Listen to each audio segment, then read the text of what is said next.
Okay, I've got Chris Hokin from Team Liquid Asset, our champion team from Sunday's round 5 of the Atomic Bream Series.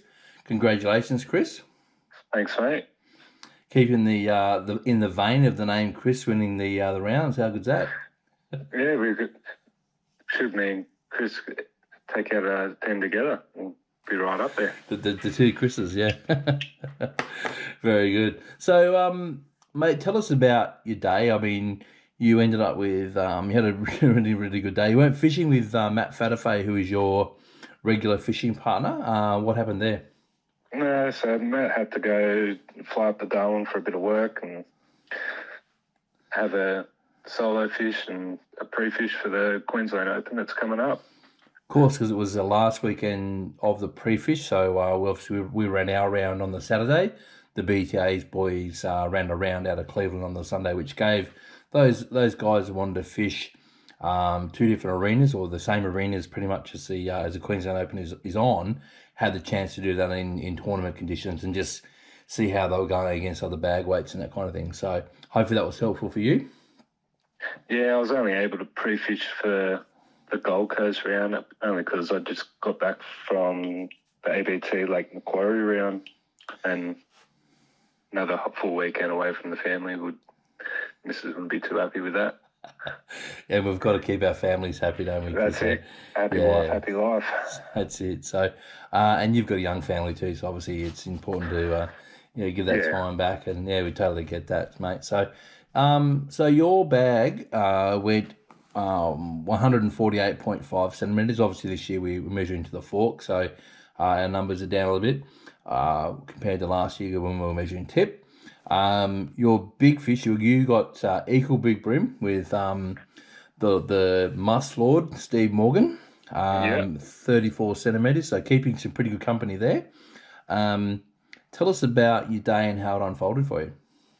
So first up, just went straight to Sovereign Island. First cast, I got a 24 fork. Second cast, I got a 29.5 centimetre. And then third cast, I got pulled a 34 fork, all off the same pontoon. It was pretty good first things in the morning. And not a bad start. And we were chatting before, saying that when you're on, right? You just it just happens for you. Yeah, So yeah, yeah. When it's your day, that's it. and And everything just falls into place. so those fish came early. Was it then? Was there other bite periods throughout the day, or was it just consistently kind of getting the odd upgrade here and there and chipping away? So once I got the three fish, I made a move down to into the Cooma River. I picked up another two smaller 26s in there. Then I moved back around the backside of Sovereign Island and just slowly upgraded 1 centimetre at a time. And then once that tide completely stopped, I found it really tough. Like there was just nothing happening. Had to find new water. Went up into Runaway Bay, fished there for a little bit, went back around the backside of Sovereign Island once the tide started running again. Got a couple more 28.5 centimetre fish, and that was about my day. And what was your standout lure? Or were you sort of rotating through a different mix, or how did you Just, approach that? yeah, just rotating through crankbaits, using unweighted aquas, crabbies, minnows, surface. Just I was throwing absolutely the whole tackle box at them. I was going to say throwing the tackle box at him, just eat something. So, but a really solid effort considering, like say, you're fishing by yourself. So, obviously that, and I think we all agree that you get a good start. I think one of the keys is if you can get that bag early, it kind of relaxes you when you fish. I think you fish better because you go, right, I've got a bag, we can now just chip away and keep it going. So good stuff. Well, I knew with the smaller fish that I didn't have the quality bag that I wanted to have. So I knew that I still had to find them bigger fish. So it was still a little bit stressful. Even I stopped fishing at about 1 o'clock and started making my way back. And all the way back, I was just checking the live scoreboards, checking. And we obviously had a little bit of a technical issue with the wrong date being set up. So I know I was having my own little heart attack going, geez, I hope we can get this sorted, which it did. We worked it out. So that didn't help. Yeah, no, it was good. Yeah, awesome. Now, the win, I was just looking at the team with the series. It actually elevated you guys right up. You went from where were you sitting? 19th, I think we were sitting, and shot us up into 5th.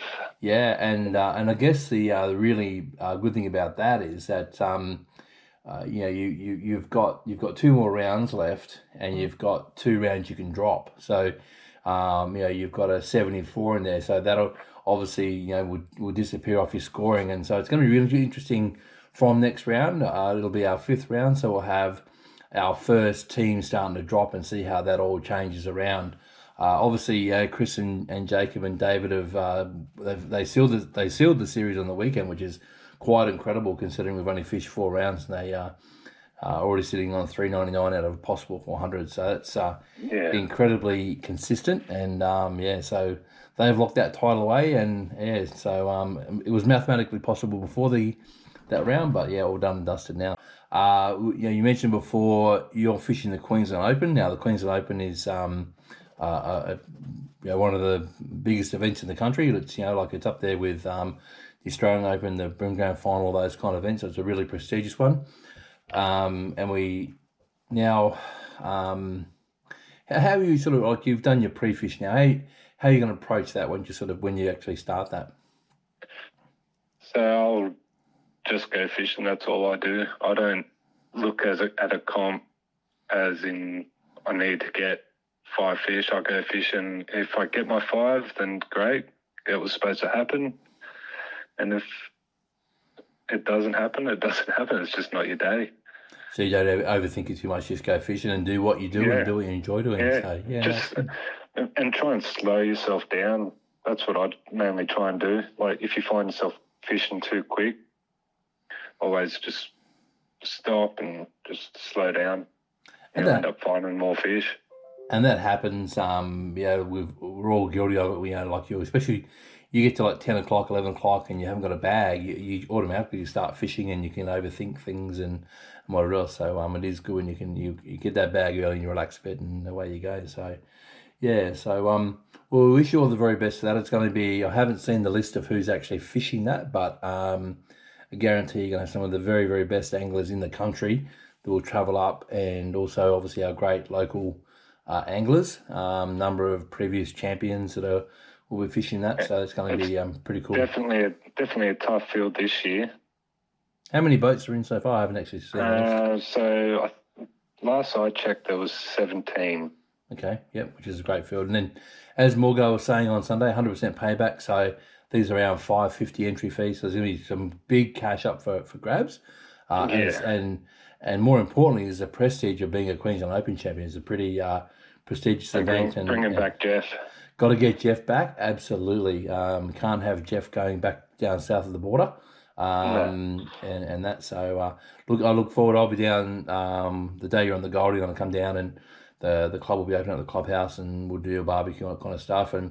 And look forward to catching up with everyone there and seeing how you're all going. All right, Chris, thank you for your time. Congratulations on the win. I'm sure that that trophy will be taking pride of place in the pool room. We love those, and we thank Bill and Mick for making those up for us, and they are sensational and a real addition to the series.